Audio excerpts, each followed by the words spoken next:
हरे कृष्णा। वैशाख मास की सुंदर पावन कथा यात्रा में आप सभी का हृदय से स्वागत है। ये समय अत्यंत दुर्लभ है, अत्यंत पुण्यदायक है और मनुष्य जीवन को सफल बनाने का उत्तम अवसर है। इस समय जो भाग्यशाली जीव वैशाख मास के नियमों का पालन करते हुए भगवान विष्णु की पूजा अर्चना करता है, पवित्र कथाओं का श्रवण करता है, वह न केवल अपने समस्त पापों से मुक्त हो जाता है, बल्कि भगवान विष्णु के उस दिव्य परमधाम को प्राप्त करता है, जहाँ से लौटकर जीव कभी संसार के बंधनों में नहीं पड़ता।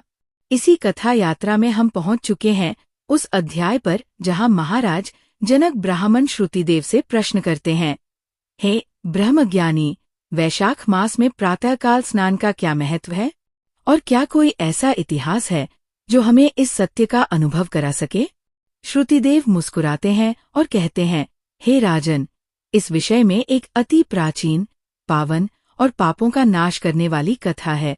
यह कथा केवल एक कथा नहीं है, ये धर्म का सार है, ये जीवन की दिशा है और मोक्ष का द्वार है।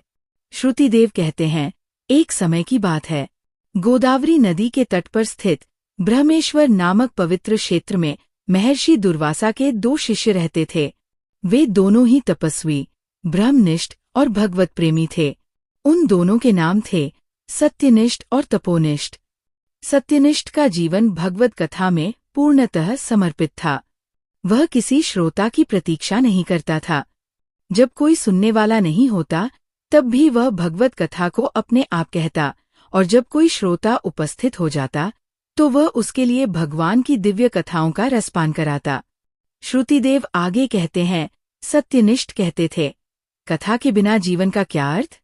कथा है तो आत्मा है, कथा है तो परमात्मा है, कथा है तो ही जीवन में आनंद है। वह तीर्थों की यात्रा नहीं करता था, मंदिरों की परिक्रमा नहीं करता था, बस भगवान की कथा ही उसका तीर्थ, उसका मंदिर, उसकी तपस्या और उसका यज्ञ थी। और वही तपोनिष्ठ दूसरे शिष्य कर्म में रत थे, परंतु कथा से विमुख थे। उन्हें कथा में रुचि नहीं थी।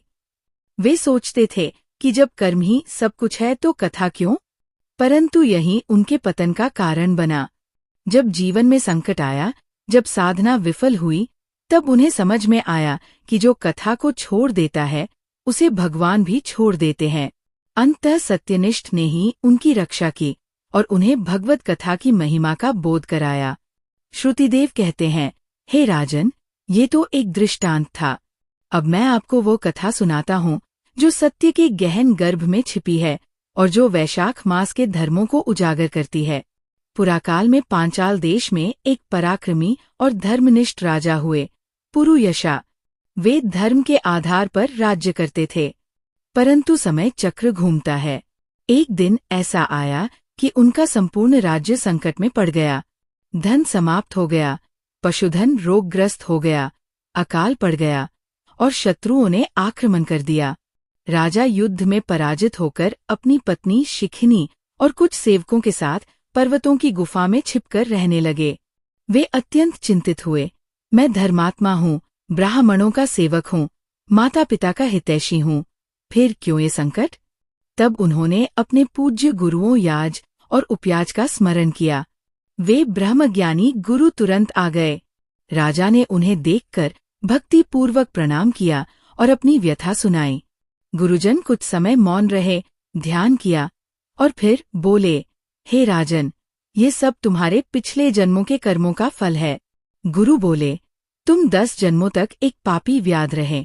हिंसा, कपट, छल, क्रूरता, अधर्म, वचन दोष, ब्रह्माद्वेष, इन सभी पापों से तुम्हारा जीवन भरा रहा। भगवान का नाम कभी नहीं लिया, साधु संग नहीं किया, न किसी की सहायता की, न किसी को सम्मान दिया। परंतु एक जन्म में, वैशाख मास की प्रचंड धूप में, जब एक ऋषि प्यास से व्याकुल थे, तुमने उन्हें एक सूखा पत्ता हवा करने के लिए दे दिया था और दूर एक तालाब का मार्ग भी बता दिया था। बस यही एक छोटा सा पुण्य फल बना तुम्हारे वर्तमान जन्म का कारण। यही पुण्य तुम्हें राजा बना गया। अब यदि तुम चाहते हो कि राज्य, सुख, संपत्ति और मोक्ष प्राप्त हो, तो वैशाख मास के धर्मों का पालन करो। आज अक्षय तृतीया है। ये अत्यंत पुण्यदायक दिन है।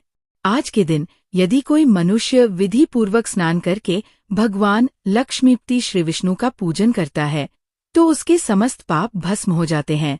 राजा ने विनम्रता से कहा, हे गुरुवर, अब मुझे मार्ग दिखाइए। मैं वैशाख धर्मों का पालन करूंगा। गुरु बोले, सर्वप्रथम गंगा, यमुना, गोदावरी, सरस्वती आदि नदियों में प्रातः स्नान करो। यदि संभव न हो तो घर में ही जल में गंगा जल डालकर स्नान करो। तत्पश्चात तुलसी दल के साथ भगवान विष्णु को अर्पण कर दीप, नैवेद्य, धूप, चंदन आदि से पूजा करो। गरीबों को अन्न और जल दो, प्याऊ बनवाओ, निराश्रितों की सेवा करो, भगवत कथा सुनो और सुनाओ। यही वैशाख धर्म है। राजा ने गुरु के वचनों का पालन किया। प्रतिदिन नियम पूर्वक स्नान, दान, भगवत भजन और साधु सेवा करने लगे। कथा सुनते सुनते उनका हृदय पिघलने लगा। साधुओं के प्रति प्रेम बढ़ा और भगवान विष्णु के प्रति अनुराग प्रगाढ़ हुआ। कुछ ही दिनों में चमत्कार होने लगा।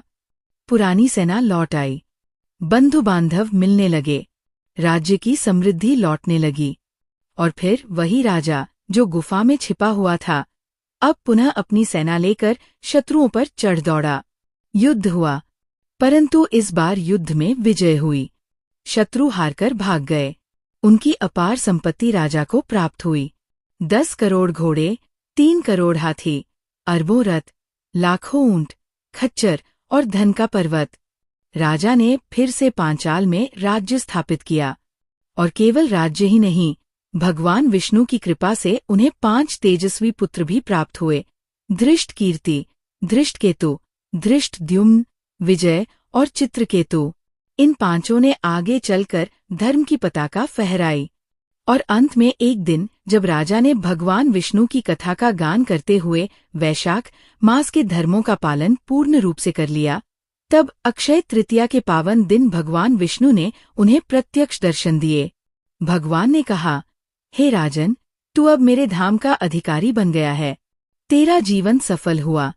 यह कहकर भगवान अदृश्य हो गए। श्रुतिदेव कहते हैं, हे राजन, यही वैशाख मास की महिमा है। जो इस मास में स्नान, दान, जप, तप और कथा का श्रवण करता है, वह जन्म जन्मांतर के पापों से मुक्त हो जाता है और भगवान के परमधाम को प्राप्त करता है। तो ये थी हमारी आज की वैशाख मास की पावन और पवित्र कथा। यदि यह कथा आपके हृदय को छू गई हो तो कृपया नीचे कमेंट करके अपने भाव अवश्य बताइएगा। और ऐसी ही दुर्लभ, प्रामाणिक, शास्त्रों से ली गई पौराणिक कथाओं को सुनने के लिए हमारे चैनल BRA's ज्ञान को अभी सब्सक्राइब कर लीजिए, क्योंकि अगली कथा और भी अद्भुत होने वाली है और वह आपको बताएगी कि कैसे एक साधारण गृहस्थ ने केवल तुलसी सेवा से भगवान के परमधाम को प्राप्त किया। जय श्री हरि। हरे कृष्णा।